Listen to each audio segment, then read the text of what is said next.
because we don't have much time, and it's weird. I spent a lot of time getting blazed for the last hour. Trying to think of how to open it, because you only get one chance to do Hall H. I only get one opportunity a year to come up and play Hall H. It's like getting a blowjob from my wife, only once a year, man. So I always want to make it count. So I was like, how do I go out? What do I tell them and stuff?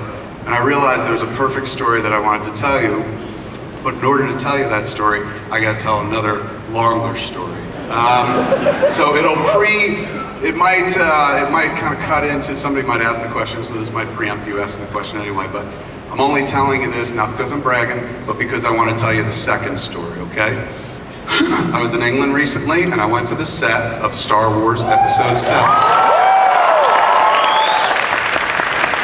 J.J. Abrams was very kind. He sent me an email and said, hey man, I was thinking of you. Why don't you, how you doing, man? We started the movie. If you're ever in England while we're shooting, why don't you stop by and say hello and stuff? And we were just heading out to England with the Jay and Silent Bob Get Old Hollywood Babylon podcast tour. So I wrote him back and I was like, dude, I'm coming to London, man. So like, I will totally come visit the set. And he was like, oh, that rocks, man. I'll put you in touch with my assistant. He put me in touch with Morgan and shit. And the plans were made for me to come visit, to see the fucking Star Wars Episode 7 set.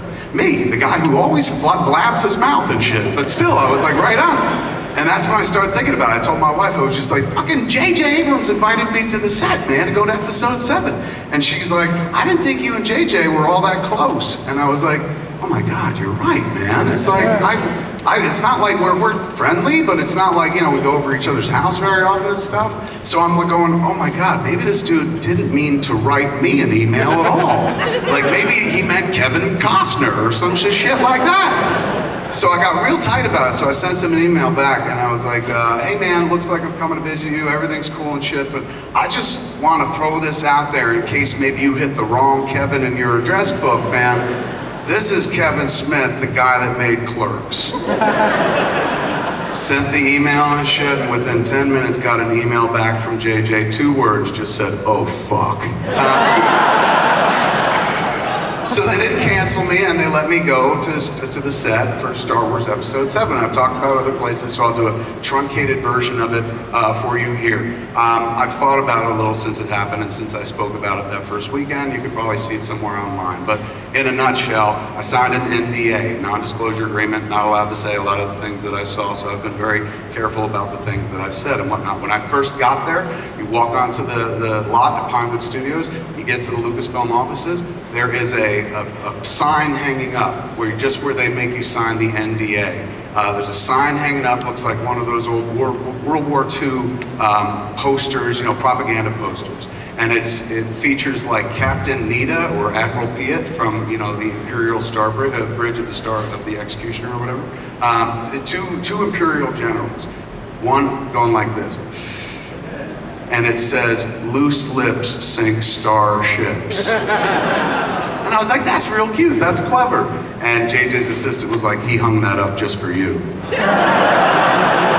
So I was like, fair enough, fair enough. So I signed a bunch of shit, said I can't tell you what I saw and stuff, but I'll kind of work around it to tell you what was there. What was there, honestly, was absolute magic. Ladies and gentlemen, I've been, doing what I do for a living, sometimes well, sometimes not well, depends on who you ask, for 2 decades now. And when you make the sausage, when you get to see behind the scenes and whatnot, it's not as magical anymore, I'll be honest with you, man. Like, I don't view movies through the same prism most people do. I don't view them as like, I would do that better, because I never would do that. Most movies I watch and be like, how'd they get that done? I'm still fucking amazed 2 decades in, but 2 decades in, you know how movies come together. It's like knowing how the magician does the tricks. And even though you can enjoy a good stage show, at the end of the day, it's movies, it's your job or something like that. So that's the prism through which I view most movies. That's why when movies capture my imagination or heart, like the Marvel movies or something like that, or fucking, Batman movies, that like takes me back to a place where I'm like, oh, it thrills me. There's something inside that'll still fucking thrill me. So when I went to that set, man, I went like in a very clinical directorial fashion. I'm a guy who works in the movie industry and stuff, and I was lucky enough to get invited to the set of a sequel to a movie that when I was a kid, I was absolutely in love with. Those movies defined my childhood and stuff. So for me, I'm like, this is great, what a cool opportunity. But it was all here. Everything so far is in my head, my very clinical head and stuff, and I'm going, this is cool, I'm gonna go to the set, I'll see JJ, I'll see if they're making the movie, how they're making the movie, this is gonna be neat. And it was very superficial, so I get there, and it's a real world, you know, they had sets. It wasn't like a series of blue screens with somebody standing in front of like a coat rack and they're like, that's gonna be a fucking snow walker. You know, it's actual tactile set. I walked on a set that will actually be in the movie. One day I'll see the scene and be like, holy shit, I was there. I touched the walls of the, and I almost said it, but I touched the walls of the fucking thing. So I was on the set, I saw costumes, I saw, you know, artillery and shit like that. I saw things that, you know, I loved as a kid. It was interesting, man. I was walking across the set and I was like, this is great. He's getting it so right. Like, all the elements were right. It looked like J.J. Abrams had the best set of Star Wars figures ever and was making the best possible movie one could. So, you know, still, very clinically, I'm like, this is cool. Good for him, man. I like him. He's a real cool guy and shit. And he's trying like a fucking motherfucker to make a perfect Star Wars movie. So, you know, I'm like, this is neat. This is all great. Look at you. And I'm going down the list. You got this, you got this. This is so smart. Who's not going to go see this movie? Still very clinical about the whole thing. Still enjoying it on a professional level and shit. Then JJ told his assistant Morgan, he's like, take Kevin to stage M. And I was like, right on, we're going to fucking stage M, man. So, off to stage M, don't know what's on it and shit, but like, you know, I'm sure it's gonna be more Star Warsy and fun and whatnot, and I'm gonna be like, wow, this is all neat. Same way, right now, everything's cool, man. You take my pulse, it's normal. My heart's just beating normal and shit. They get me to stage M, they open up the doors, I walk onto the door, the set of stage M is dark, but you can see there's something fucking huge there and whatnot. There's a guy, British guy, because it's all in England where they're shooting it, right? British guy whose job to watch the set. And he goes, do you want me to turn on the lights? And it was so creepy, I thought I was like in a castle movie and shit. Because we were in England, I was like, yeah, fucking please turn on the lights. And he turns on the lights, and it's not just the lights, you know, on the stage. All of a sudden I see a giant set, and what's the lights he means are the lights inside of what looks like from the outside, the Millennium Falcon. Now, it's on a movie stage, so from the outside it doesn't look like the Falcon as we know it in the movies, but the shape of it and shit like that, I see these, the doors, the opening doorway, the landing, the door platform walks up onto the Millennium Falcon. I see it, so I'm like, oh shit, that must be the Millennium Falcon. I read online that people have taken pictures of it being built, and here it is and stuff. So I'm looking at it going, that's real cool. And Morgan goes, do you want to walk on it? And I go, oh fuck, yeah, absolutely. What a kick that'd be, man. Like, I ain't baked, I wish I was, because this would be amazing.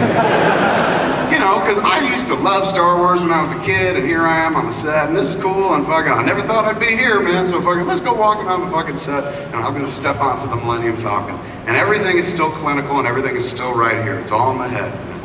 And then I take one step on that platform. That same platform that when I was a kid, I had a small version of this fucking shit that was like my best friend in the world. I slept with it and hugged it because it was like a $35 toy. My parents were like, you better fucking love that. And I loved it, particularly in my teenage years. But the Wookiee did not win, I assure you.